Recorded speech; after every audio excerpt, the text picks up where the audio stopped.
안녕하세요. 인사부터 시원하게 올리고 제 소개를 간단하게 진행하도록 하겠습니다.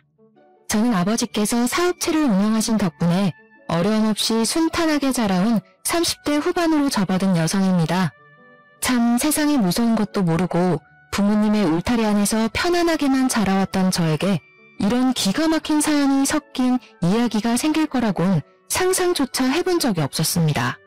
다른 분들의 이야기를 들으면서 재밌다, 와 끝내준다, 어떻게 이런 일이 생길 수 있지? 라고만 생각을 했었는데 그 일이 저에게도 생길 수 있는 일이더라고요. 정말 다시 한번 생각해도 지난 몇 년간의 기억을 싹 지우고 싶을 정도로 저에게 치가 떨리는 사건 사고들, 그 모든 걸 견뎌낸 제가 대견스럽게 여겨질 정도랍니다. 저에게 참 가슴 아픈 일이기도 하고 두 번 다시는 일어나서는 안 되는 최악의 상황이라 정말 이렇게 글로 남기는 것이 잘하는 짓인지 헷갈릴 정도이긴 합니다. 하지만 가슴속에 응어리를 내버려두면 큰 병이 된다는 소리를 듣고 저도 응어리를 던져버리고 새 출발을 하면 좋겠다는 마음이 들어 이곳을 찾아오게 되었습니다.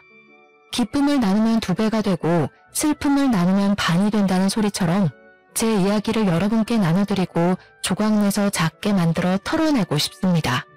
그러니 저와 함께 제 이야기를 끝까지 들어주시고 제가 이 모든 악의 덩어리를 털어낼 수 있도록 용기를 주신다면 정말 감사할 것 같습니다. 처음 소개드렸던 것처럼 저희 아버지는 사업체를 운영 중이신데 저에게 운영 중이신 공장을 물려받았으면 좋겠다고 늘 말씀을 하셨지만 사실 저는 공장 일에는 익숙지 않은 사람이었습니다.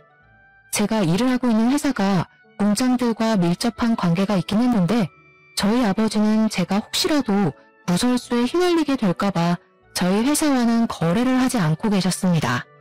근데 우리 회사 입장에서는 아버지의 공장이 큰 공장이다 보니까 거래를 트고 싶어 안달이 나 있는 상태였고요. 그러던 어느 날 회식 자리가 끝나고 집에 가기 위해 인사를 나누고 있는데 저희 아버지 공장 사람들도 근처에서 회식이 있었나 보더라고요. 그래서 제가 먼저 공장 이사님께 아는 척하는 거 비밀이라고 제가 아버지 딸인 거 알게 되면 회사에서 얼마나 귀찮게 할지 상상조차 되지 않는다 이야기를 하고 뒤를 딱 돌았습니다.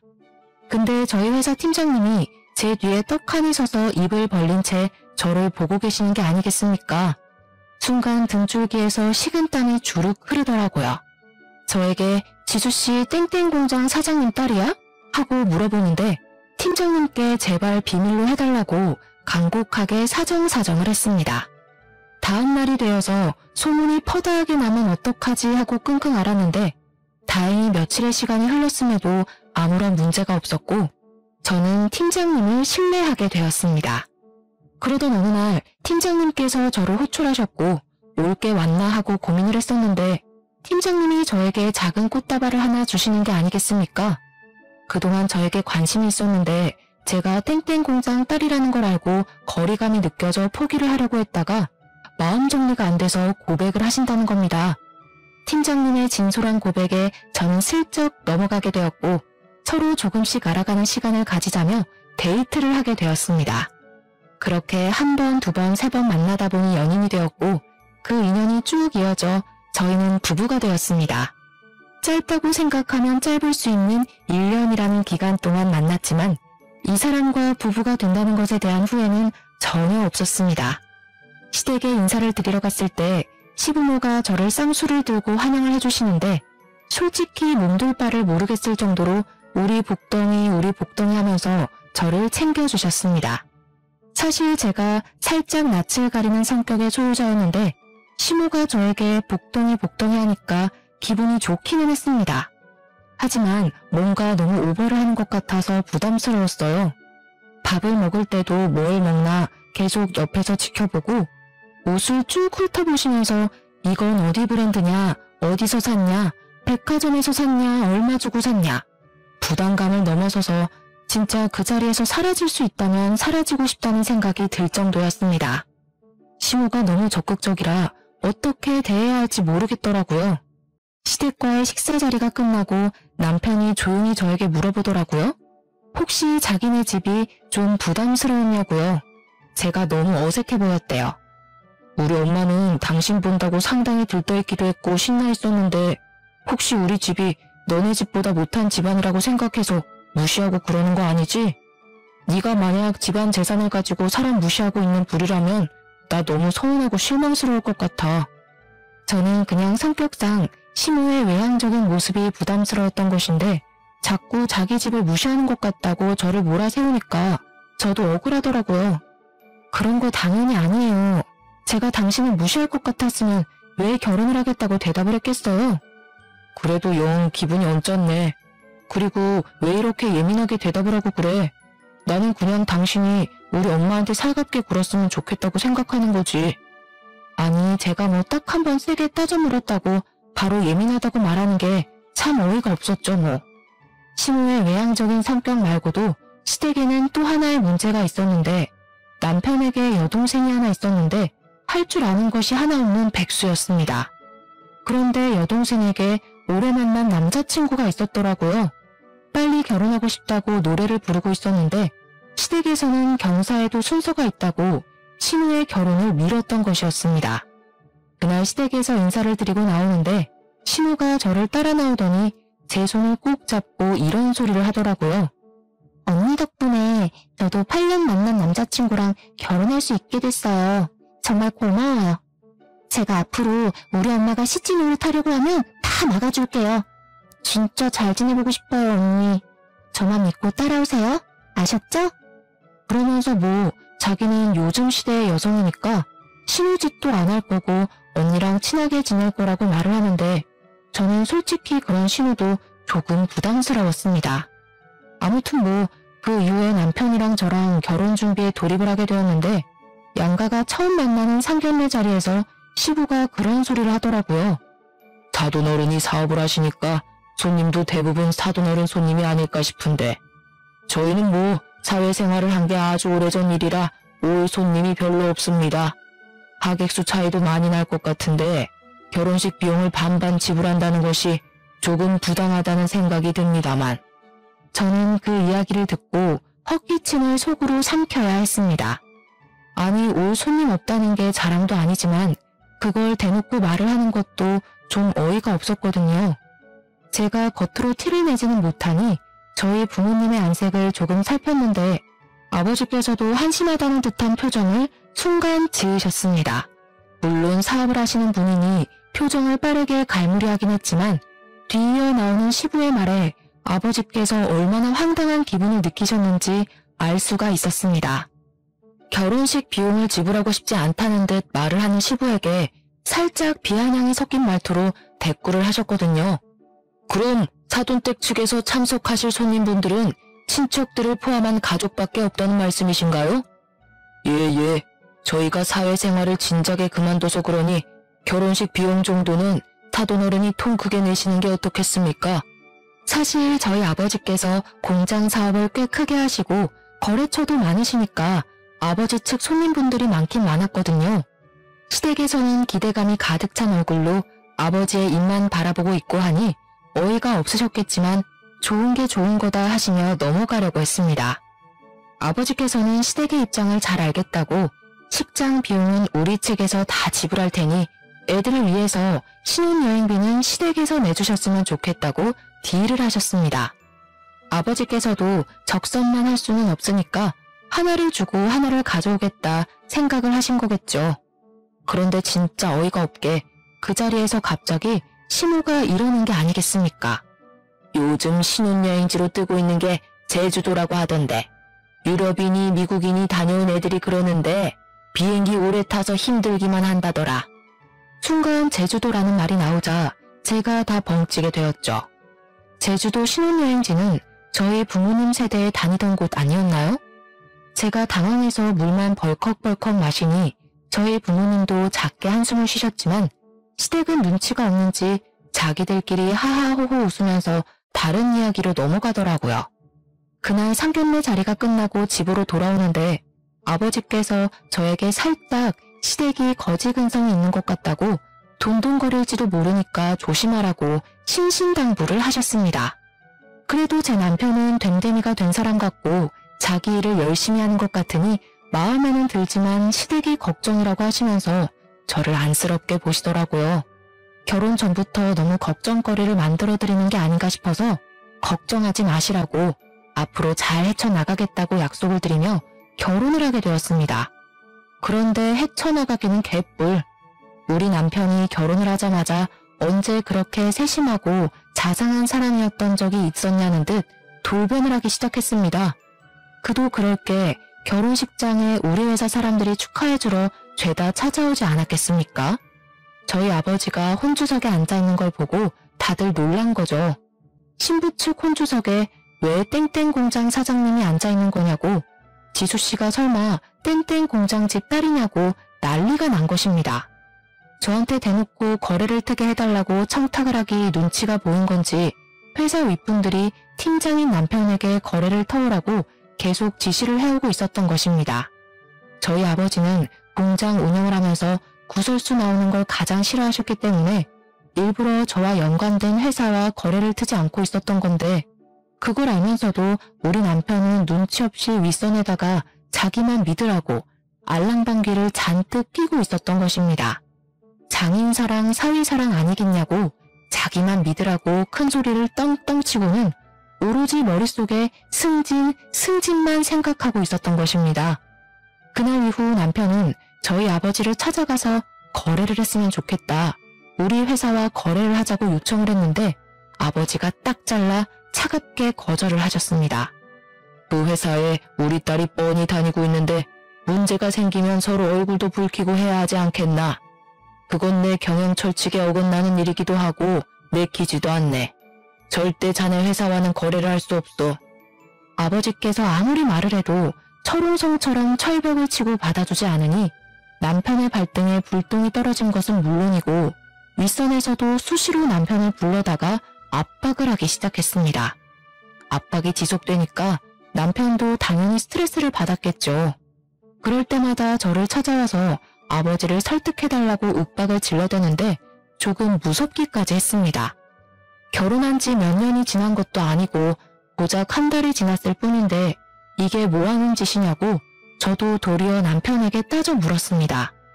당신이 지금 우리 아버지를 등에 업고 허세를 부린다고는 생각해 본 적 없어?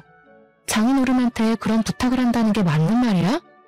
내가 승진을 할 수 있는 절호의 기회인데 어떻게 가족들이라는 사람들이 나를 도와줄 생각은 전혀 하지 않는 거야? 어? 내가 다 아쉽다. 당신이 당신 마음대로 할 수 있다고 윗선에 저질러 놓고 그걸 왜 나랑 우리 아빠 탓을 하는데? 당신이 말 실수했다는 생각은 안 해봤어? 남편과 저는 쓸데없는 일로 자주 다투기 시작했고 윗선에서는 남편을 아무것도 하지 못하는 반푼이 취급을 하기 시작했습니다. 호언장담을 하더니 아무것도 해내지 못한 남편에게 대놓고 실망을 했다고 말하는 윗선의 압박과 눈치를 남편은 제대로 견디지 못하기 시작했습니다. 실패자가 된 기분에 휩싸이게 되었다면서 회사에서 일을 처리하다가 잦은 실수를 하게 되었고 저는 그런 남편을 애써 위로해 주었지만 남편은 오히려 그 모든 걸 제 탓을 하더라고요. 저에게 너무너무 서운하다고 하면서 제가 제대로 말 한마디 해줬으면 의기양양하게 회사를 다닐 수 있었을 거라고 말입니다. 결국 남편은 이것도 저것도 아닌 채로 지내다가 등살에 이기지 못하고 사직서를 제출해야겠다면서 저에게 일을 그만두고 싶다고 말을 했습니다. 저는 아무 소리도 하지 않고 그런 남편의 말을 무시했는데 남편은 뒤이어 아주 경악할 만한 이야기를 하더라고요. 나도 갑질을 좀 하고 싶은데 장인어른 회사에 취직해서 갑질 좀 하면 안 되나? 그게 무슨 말도 안 되는 소리야? 다른 이유도 아니고 갑질을 하고 싶어서 우리 아빠 회사에 취직을 하겠다는 거야? 남편의 생각은 정말 초등학생보다 못했습니다. 우리 회사에서 거래를 하고 싶으니까 자꾸 저희 아버지 공장에 찾아와서 선물을 돌리고 사바사바를 하곤 했었거든요. 자기가 우리 회사보다 위에 있는 사람이 되어서 윗선의 코를 콱 눌러주고 싶다는 이유로 아버지의 공장에서 일을 하고 싶다는 것이었습니다. 그 선물들도 자기가 다 챙길 수 있는 거 아니냐면서 진짜 딱 한 번만 그런 삶을 살아보고 싶다고 은근하게 저에게 부탁을 해오더라고요. 당연히 저는 한 귀로 듣고 한 귀로 흘리면서 남편의 말을 들어주지 않았습니다.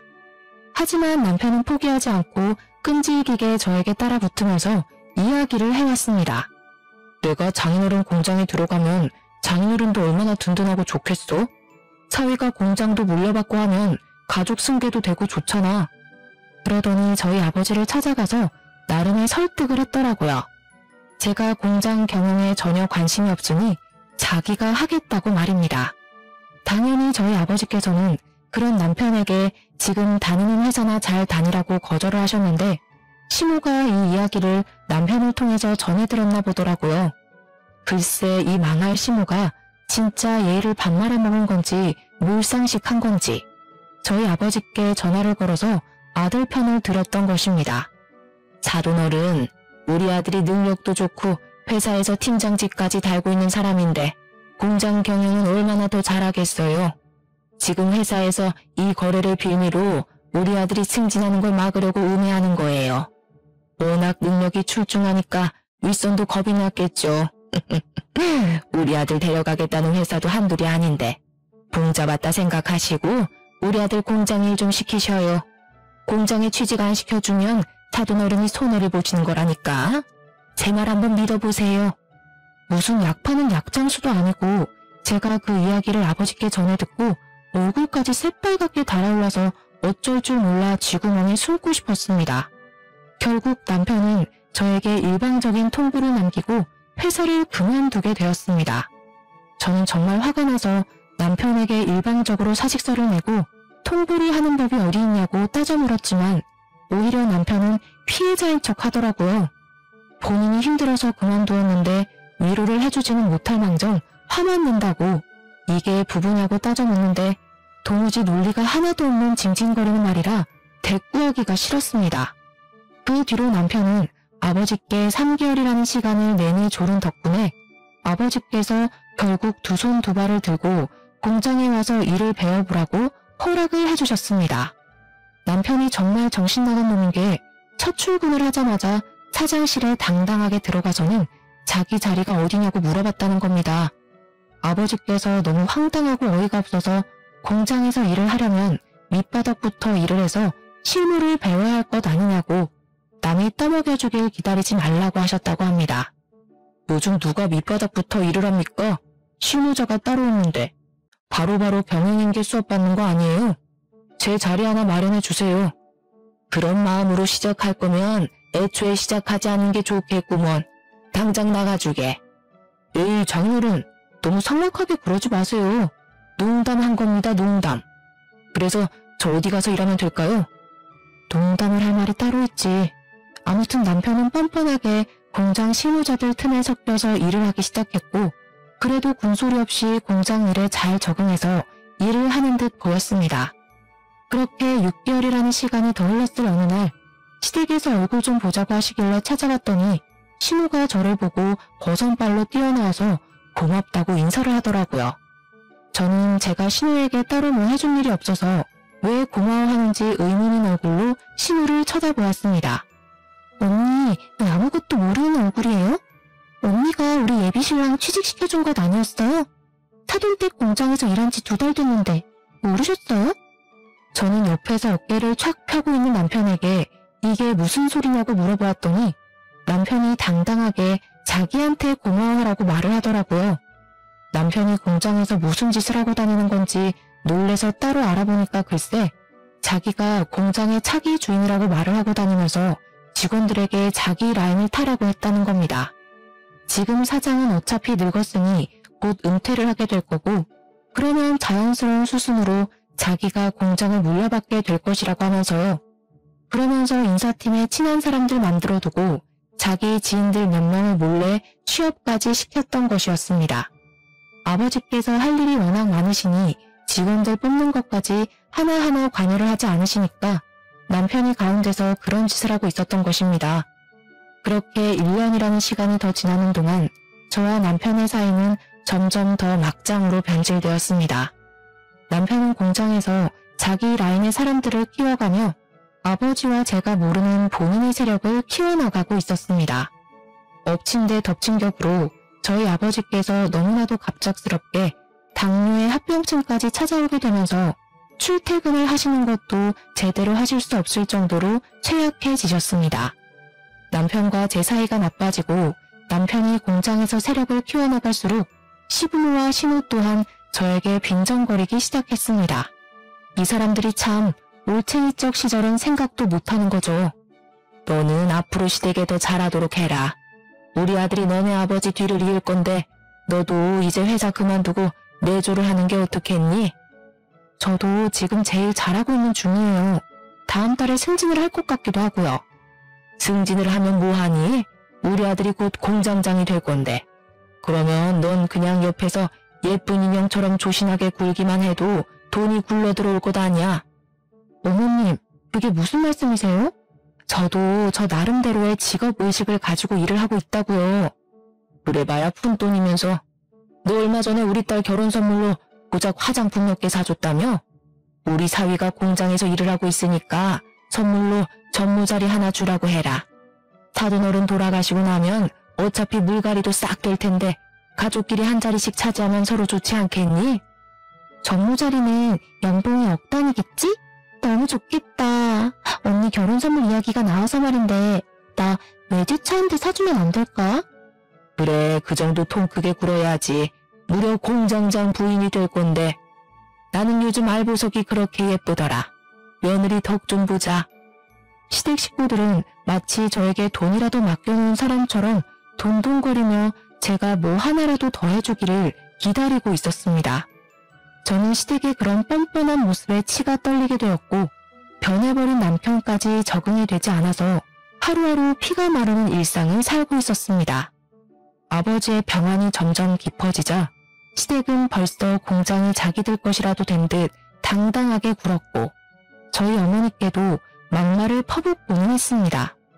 안싸돈, 앞으로 공장이 저희 집안으로 넘어오게 되면 저희가 매달 섭섭지 않게 용돈은 좀 챙겨드릴게요.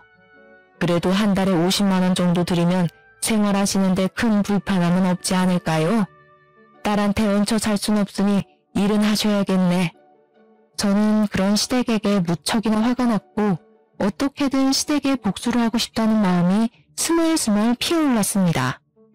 그러던 와중에 저희 아버지께 또 다른 합병증이 찾아왔고 폐가 점점 굳어가는 병에 걸리시게 되었습니다. 병의 진행이 너무나도 빨라서 손 쓸 방법이 없었습니다. 6개월 만에 폐의 기능을 잃어버리셨고 자가 호흡이 되지 않아 결국 병원 신세를 지다가 돌아가시게 되었습니다. 정례를 치르는 내내 이 현실이 믿어지지 않아서 엉엉 울었는데 우리 남편은 공장 사람들이 조문을 온 것을 보고 어깨를 쫙 펴고 그 와중에 허세를 부리더라고요. 앞으로는 저를 사장이라고 불러주시면 되겠네요. 어떻게 우리 아버지 영정사진이 떡하니 걸려있는 장례식장에서 사장 자리를 운운하며 쳐웃을 수가 있는지 저게 사람 새끼가 맞는지 의문이 들 정도였습니다. 우리 아버지 영정사진 앞에서 저는 다짐을 하게 되었습니다. 허세란 허세를 다 부리고 있는 이 개같은 꼬락서니를 더 이상 참지 않겠다고 말입니다.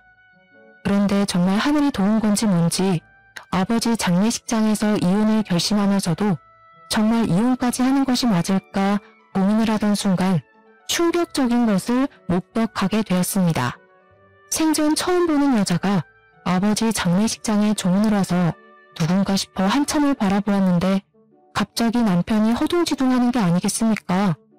거기다가 그 여자가 저를 빤히 바라보더니 고인의 명복을 빕니다 하면서 지나치는데 살짝 비아냥거리는 듯한 말투로 말을 하더라고요. 오묘하게 저를 경계하는 느낌을 받게 되면서 쎄함을 느꼈는데 그 여자가 나가길래 몰래 뒤를 따라 나갔습니다. 그랬더니 글쎄 남편이 그 여자와 함께 있는 게 아니겠습니까? 저는 둘이 함께 있는 그 모습을 보고 아주 잠깐 뒤통수가 아려오는 듯한 느낌을 받았고 조금 더 가까운 기둥 뒤에 숨어서 그 둘의 대화를 엿듣기 시작했습니다. 정말 여자의 촉이 무섭다는 걸 여기서 다시 한번 느낄 수 있게 되었습니다. 저에게 왠지 모르게 느껴졌던 그 쎄한 느낌은 이런 상황을 맞이하게 될 거라 미리 경고했던 것이었습니다. 야, 여기가 어디라고 와? 그럼 어떡해? 오빠가 연락을 안 받는데. 내가 사정 설명 다 했잖아. 오빠 못 믿어? 아무리 그래도 본부인이랑 같이 3일 내내 있는 건데 질투나서 그랬어. 내가 이러면 들킨다고 했지. 내가 회사 사장 될 때까지만 기다리라고 했잖아. 이제 오빠가 사장이나 다름없잖아. 언제 이혼할 건데? 나 언제까지 기다리냐고. 기다려. 조금만 더 기다려. 내가 완벽하게 사장 자리에 앉을 때까지만. 그거 얼마 안 남았어. 뱃속에 아이는 점점 커져가는데 나 너무 불안해서 그랬어. 미안해. 아니야. 우리 앞에 이제 꽃길만 가득할 거야. 그러니까 걱정하지 마. 사장 자리만 앉으면 바로 이혼할 거야. 알겠지? 말이 끝나기 무섭게 누가 쳐다보고 있는지도 모르고 둘이 끌어안고 난리가 났더라고요. 저에게서 받아먹을 건 다 받아먹고 뒤에서는 몰래 바람을 피우고 있었다는 게 정말 깊은 배신감으로 다가오게 되었습니다. 제가 꼭 남편을 너무 사랑해서가 아니라 정말 이건 말로 표현할 수 없는 감정입니다. 정말 피가 차갑게 식는다는 말이 어떤 말인지 깨닫게 되었습니다. 이 정신나간 연놈에게 피해 복수를 하겠다고 꼭 이혼을 하겠다고 강경하게 마음을 먹게 되었습니다. 장례가 모두 끝난 이후 시댁 식구들에게 억지 가면을 쓰고 와주셔서 감사하니 밥이라도 먹자고 불러내게 되었고 그 자리에 남편의 내연녀에게도 연락을 따로 해서 불러내었습니다. 남편이 자는 사이에 남편의 휴대폰에서 내연녀의 번호와 그 둘이 나눈 통화 내용 문자를 이미 확보한 이유였기에 준비는 다 끝낸 상태였습니다. 같이 찍은 사진까지 갤러리에 고스란히 남겨두었더라고요. 무슨 배짱인 건지 그 사진까지 대문짝만하게 프린트를 해서 갔습니다. 그리고 아주 조용하게 비싼 레스토랑에 시댁 식구들을 전부 불러놓아놓고 이야기를 했습니다. 이 비싼 식사가 마지막 식사가 될 수도 있겠네요. 저 이 사람이랑 이혼하려고요.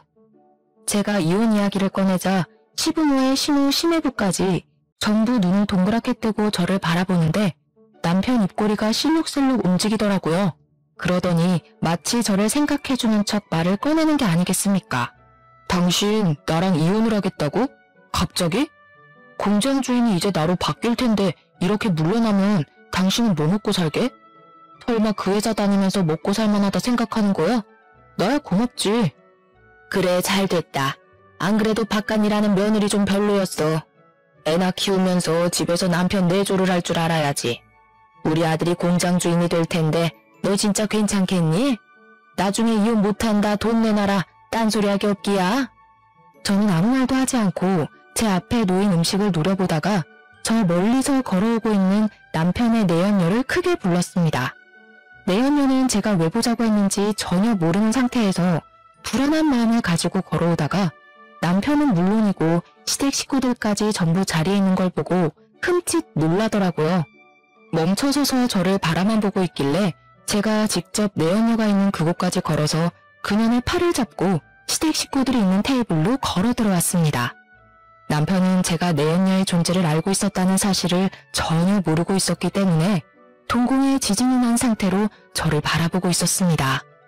당연히 이혼을 하겠다고 말을 한 와중에 내연녀가 있다는 사실을 들켰으니 자기가 불리하게 이혼을 당할지도 모른다는 생각이 강하게 들었겠죠. 누나를 이리저리 흔들며 대가리를 이리저리 굴리는 소리가 제 귀에까지 들리는 것 같은 착각이 들었습니다. 시댁 식구들은 당연히 아무도 몰랐었는지 이건 또 누구야? 이게 무슨 상황이야? 하는 눈빛으로 저를 바라보길래 저는 웃으면서 친절하게 설명해드렸습니다. 이 사람이 누군지 궁금하시죠? 심지어 뱃속에 아기도 있대요. 맞아요. 이 여자 그의 불륜녀입니다. 둘이 꽤 오랜 시간 만난 것 같던데 새 며느리까지 생길 테니 아주 속 시원하시겠어요? 어머님이 그토록 원하던 집에서 내조하며 애나 키울 멍청한 며느리니까요. 말 다 했어 지금? 누가 누구 보고 멍청하다는 소리라는 거야? 남편은 뻔뻔하게 나가기로 결정을 내린 건지 저에게 버럭했고 시부모는 내연녀가 임신을 했다고 하니까 오히려 내연녀를 감싸고 돌더라고요. 그래, 여자가 임신을 하고 집에서 살림을 할 줄 알아야지.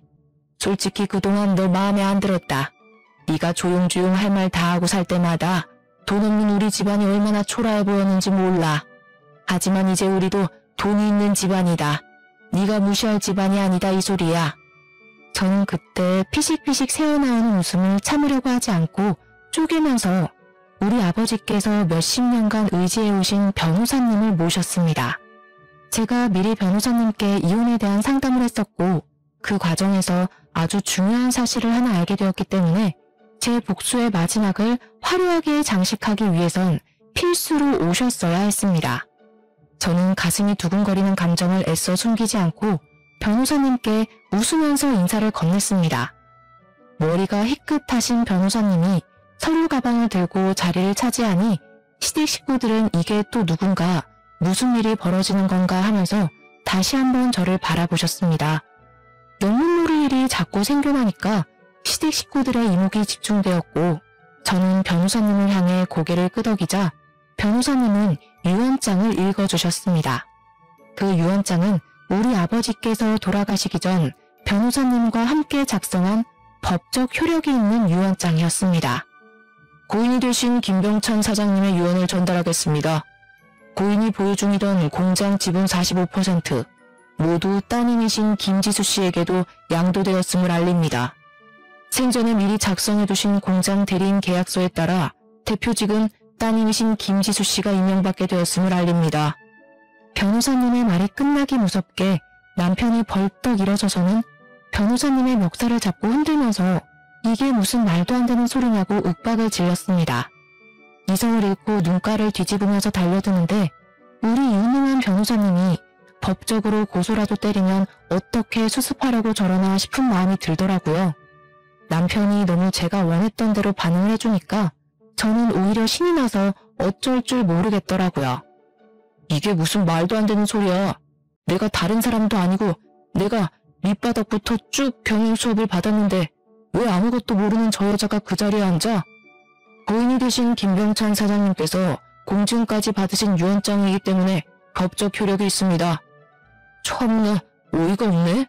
나도 아직 김병찬 사장의 사위야 사위. 나에게도 당연히 그 자리에 앉을 충분한 명분이 있는 사람이다 이거야. 그리고 내가 공장에서 일을 한 지가 벌써 몇 년인데 능력도 당연히 되는 거 아니겠어? 당장 이사회를 소집해서 투표를 하자고. 이사들은 다 내 편을 들어줄 거야. 저기 저 아무것도 모르는 여자가 차장 자리에 앉으면 공장 사람들 다 거리에 나앉을 거라고.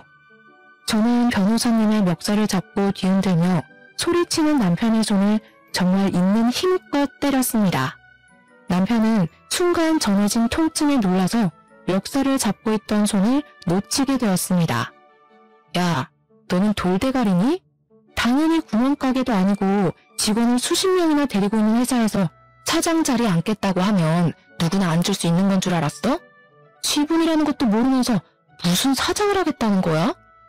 장인이 나한테 지분 준다고 했다고. 나한테 사장 자리에 앉으려면 열심히 일하라고 했다니까? 그래서 어떡하니? 아빠는 나한테 다 주고 가셨는데. 그거 몰랐지? 네가 공장에서 네 지인들 취직시켜줄 때 이미 아빠는 나한테 다 양도할 생각을 하셨다더라. 그러니까 너는 한마디로 그동안 헛짓거리 했다는 거야. 그 와중에 돈 있는 척 허세 떨면서 불륜까지 저질렀으니 이혼 소송에서도 나한테 유리하겠네? 숨길 생각도 없었던 것 같더라. 휴대폰에 떡하니 같이 찍은 사진을 해둔 거 보면 말이야. 너네 둘이 재혼을 하든 말든 그건 나랑 상관없는데 사장 자리에 앉는 건 말이 안 되지. 우리 아빠가 평생 일군 직장인데. 신우는 쏟아지는 정보들에 사태 파악이 제대로 되지 않은 것인지 저를 향해 물었습니다. 아니 그럼 우리 아들은 차장 자리 못 앉는단 말이냐? 왜? 우리 아들이 공장에서 오래 일을 했는데. 아줌마 우리 공장에 지분 있어요? 투자금은? 주식이라도 있어? 아무것도 없잖아. 근데 아줌마 아들이 어떻게 사장이 돼? 아줌마 아들도 가진 거 하나 없는 빈털털인데 거기다가 이제는 직장도 잃게 생겼으니까 새 직장 알아봐야 할걸? 물론 그쪽도 마찬가지고. 마지막 말을 할 때는 신우 쪽을 바라보면서 말을 했습니다. 그랬더니 신우 얼굴이 싹 돌변을 해서는 저에게 갑자기 살갑게 웃으면서 언니 무슨 말이 그래 하며 팔짱을 끼려고 하는 게 아니겠습니까? 스멀스멀 다가오는데 마치 뱀이 기어오는 것 같아서 저는 두 팔을 들고 신우에게 다가올 생각하지 말라고 했더니 신우가 그대로 멈춰서 이야기를 하더라고요. 우리 남편은 성실하게 일했는데 일 잘하는 사람까지 싸잡아서 이쪽 라인 저쪽 라인 하면서 갈라치기 하고 자를 필요 없잖아. 손에 번쩍이는 다이아 반지에 명품백까지 들고 와서 저에게 벌벌 기어대니 우습더라고요. 저희 변호사님은 아직 할 말이 끝나지 않았다면서 다시 옷매무새를 정리하고 말씀을 이어나가셨습니다. 이어서 김지수 씨 소송 대리인으로서 이야기하겠습니다. 불륜으로 인한 유책 배우자가 되셨기 때문에 이혼 소송 진행 시 위자료와 재산 분할 신청이 들어갈 겁니다. 더불어 내연녀분께서도 상간녀 소송이 진행될 예정입니다. 그리고 공장에서 재직 중이신 두 분께 한 가지 더 소송이 진행될 예정입니다. 김지수 씨의 남편분인 이철영님과 신혜부 되시는 장성희님께 횡령 및 배임 소송이 진행될 예정입니다. 작년부터 시작해서 거래처분들께 뒷돈을 받고 회사 공금을 몰래 횡령하여 사치를 부린 정황, 법인카드를 마음대로 사용하신 정황이 모두 포착되었습니다. 이 부분은 회사 차원에서 소송이 들어갈 예정이니 참고하시기 바랍니다. 그러자 시댁 식구들의 얼굴이 정말 눈에 띄게 사색이 되더니 부들부들 떨기 시작했습니다. 제가 그동안 공장에 관심이 없어서 전혀 몰랐는데 이 인간들이 횡령을 한두 푼 한 것이 아니더라고요. 아버지께서는 돌아가시기 직전까지도 그 증거를 차곡차곡 모아두셨습니다. 혹시라도 제가 정말 바보 같게 남편에게 공장장의 자리를 넘길까봐 걱정이 되어서 저를 위해 끝까지 준비를 해주셨던 것이었습니다. 물론 한 번에 제가 터뜨려야 혹시라도 공장을 물려받을 상황에 있어서 남편 쪽 라인을 탄 사람들의 자금이 나오지 않게 하기 위한 준비이기도 했었습니다. 남편 쪽 라인을 탄 사람들은 당연히 저를 마음에 들어 하지 않아 하고 몰아내려고 할 것이 분명했으니까요. 그만큼 저희 아버지께서는 저를 사랑하셨고 본인이 평생 일궈놓은 공장을 소중하게 생각했다는 증거이기도 했습니다. 저는 아버지의 뜻을 받아들여 이 공장을 운영해보기로 결심을 하게 되었습니다. 그 말이 끝나기 무섭게 시모가 저에게 삿대질을 하면서 말을 하더라고요. 이건 전부 잘못된 일이야. 어떻게 가족끼리 이런 무서운 짓을 꾸미고 그럴 수 있니? 소름 돋는다 정말. 아니 가족은 무슨 개뿔 가족이야. 저기 저 불륜 저지른 년 데리고 사시겠다면서 내조할 여자라고 완벽하다며 나한테 왜 가족 타령이세요. 그리고 저는 남편을 바라보고 웃으면서 마지막 인사를 건넸습니다. 아, 밥 잘 먹었어. 이런 거지 같은 꼴 다 보게 된 내 처지가 불쌍하지 않니? 그러니까 밥값은 네가 내. 그 뒤로 저는 변호사님과 함께 그 자리를 떠나왔고 바로 이혼 소송의 상간녀 소송을 진행하게 되었습니다. 재산 분할 같은 경우에도 다행히 상속 재산은 분할 대상에 포함되지 않아서 제가 남편에게 더 뜯어낼 수 있게 되었습니다. 끝까지 억울하다면서 저에게 이혼을 못 해주겠다며 남편은 강짜를 부렸지만 유책 배우자가 그쪽인데 어떻게 이혼을 해주지 않을 수가 있겠습니까? 법원도 당연히 뻔뻔한 시댁에게 어이가 없다는 듯 저의 편을 들어주었습니다. 횡령 사건 같은 경우도 마찬가지였습니다. 야금야금 해먹은 돈이 오죽 많고 증거가 명확한 덕분에 남편과 심해부는 나란히 쇠고랑을 차게 되었습니다. 당연히 신우고 배가 슬슬 나오기 시작한 내연녀고 심우고 저를 찾아와서 합의를 해달라고 어떻게든 막노동을 해서라도 갚겠다고 울고불고 사정을 하더라고요.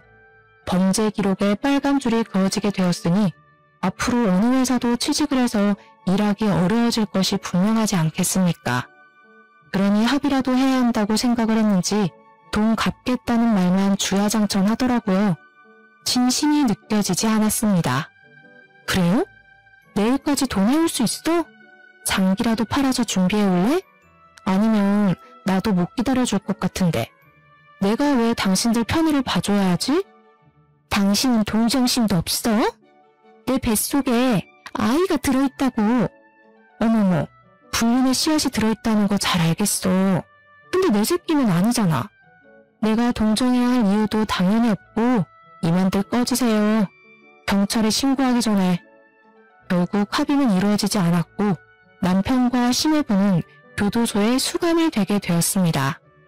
저를 몇 번이고 찾아와서 잘못했다고 빌었다가 사람이 매정하다고 화를 냈다가 반복하던 시댁 식구들을 처치하기 위해 결국 접근 금지 명령을 받게 했습니다. 끝까지 뻔뻔한 얼굴을 들이미는데 치가 떨리더라고요. 그 이후에 저는 우리 변호사님과 계속해서 사건의 승소를 이끌어 갔습니다. 덕분에 변호사님과 얼굴도 자주 보고 대화도 자주 하다 알게 된 사실인데 변호사님에게 제 또래의 아들이 있다는 사실을 알게 되었습니다. 이혼 소송에 횡령 사건까지 마무리하니까 2년이라는 시간이 후다닥 넘어갔는데 그 시간 동안 변호사님 아들도 몇 번 만나게 되었습니다. 한 번, 두 번 우연한 만남으로 인연이 닿았고 저는 변호사님 아들과 연애를 시작했고 지금은 결혼식을 앞두고 있는 중입니다. 똥차 가고 벤츠 온다고 하지 않겠습니까? 무능력한 인간이랑 살다가 정말 능력 있는 사람 만나니까 세상이 다르게 보이더라고요. 미국에서 MBA 과정을 마친 경영 인재인 새 남편이 우리 공장의 경영 상태를 파악해주고 저를 도와 함께 경영을 도와주기로 약속을 했습니다. 제가 아무것도 모르는 상태로 뛰어들었기 때문에 전문가의 도움이 필요했는데 마침 새 남편의 전공이 그 분야이니 찰떡궁합이지 않겠습니까? 시댁은 저에게 줄 위자료의 횡령 사건 배상까지 전부 갚아내느라 집도 팔고 차도 팔고 가진 집안 살림까지 전부 다 팔았다고 하더군요. 그런데도 돈이 부족해서 유예 기간을 달라고 공장에 사정사정을 해왔습니다. 저는 법대로 하겠다고 돌려보냈습니다. 드디어 결혼식을 2달 앞두고 있습니다. 제가 이혼녀라서 솔직히 예비시댁에서 저를 반가워하지 않을 수도 있다고 생각을 하긴 했는데 그 걱정은 기우였습니다. 예비 신부인 변호사님은 저를 반대할 이유가 전혀 없다고 하셨고 예비 시모 또한 저에게 고생 많았다며 앞으로 따뜻한 집이 되어주시겠다고 하셨습니다. 사람의 과거는 중요하지 않다. 그 과거가 생긴 것도 제 탓이 아니라고 넓은 마음으로 저를 감싸주셨습니다. 저도 모르게 그 자리에서 눈물을 조금 흘렸는데 그 모습조차 진정성 있게 느껴졌다며 저에게 한 가족이 되어 너무 좋다고 환하게 맞이해 주셨습니다. 참 고생 끝에 낙이 온다고 저에게 이런 대단하고 넓은 가슴을 가진 시댁이 생길 줄은 꿈에도 몰랐습니다. 저는 새로운 예비시댁과 성향이 잘 맞고 서로를 세심하게 잘 챙기며 앞으로 분위기 좋게 평생을 함께 하겠다고 다짐하게 되었습니다. 진정한 짝을 만난 기분이라 행복하다고나 할까요? 염치 없는 격이 맞지 않은 예전 시댁을 생각하면 아직도 토악질이 나올 것 같습니다. 하지만 앞으로는 정말 새 남편과 함께 아이도 낳고 오순도순 공장 운영도 하며 잘 지내보려고 합니다. 여러분들도 저처럼 행복이 가득하시고 또 저의 행복을 응원해 주시면 감사하겠습니다. 저의 긴 사연을 들어주셔서 다시 한번 감사드립니다.